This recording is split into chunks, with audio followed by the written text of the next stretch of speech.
Today I will be sharing insights about South Dakota using data from the datausa.io profile, which was the link provided. I'll talk about what surprised me, what I questioned, and a few policy suggestions for future growth. So, here's some quick facts about South Dakota. South Dakota's population is about 899,000 with a median age of 38.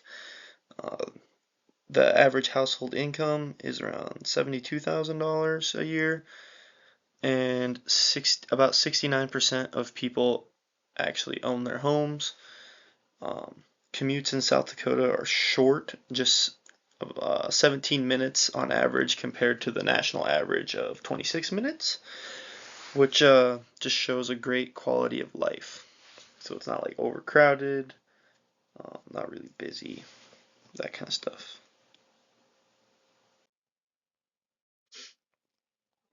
Some surprises.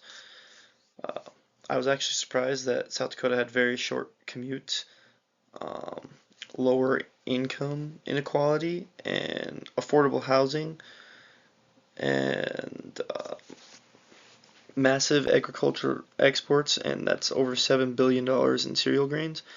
So, going back up, I didn't. I was actually surprised that there's a bunch of affordable housing in South Dakota because land prices are going up.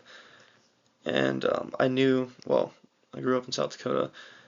We're primarily we're centered around agriculture. But I just didn't know that we actually produced over $7 billion in cereal grains, which was kind of crazy to me.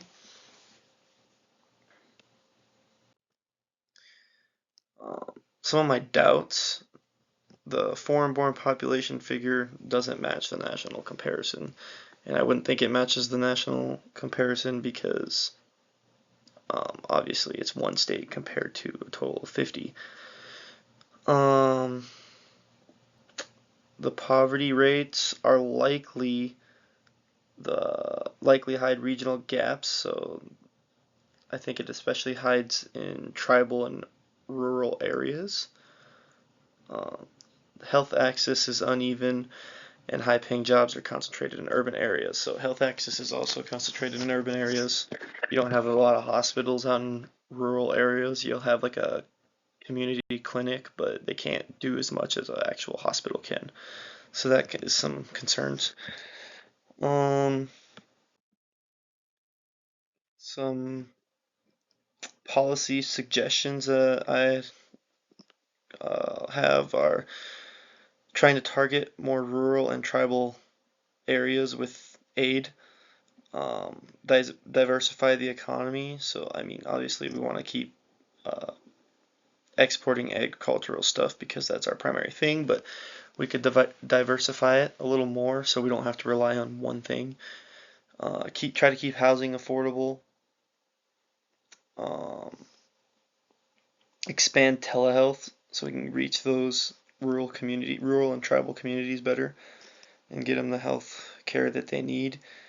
And then we could improve education access to align with high-paying industries. Since there's not a lot of high-paying industries in South Dakota, we could prepare kids to go into higher-paying industries, possibly in other states or creating them in South Dakota.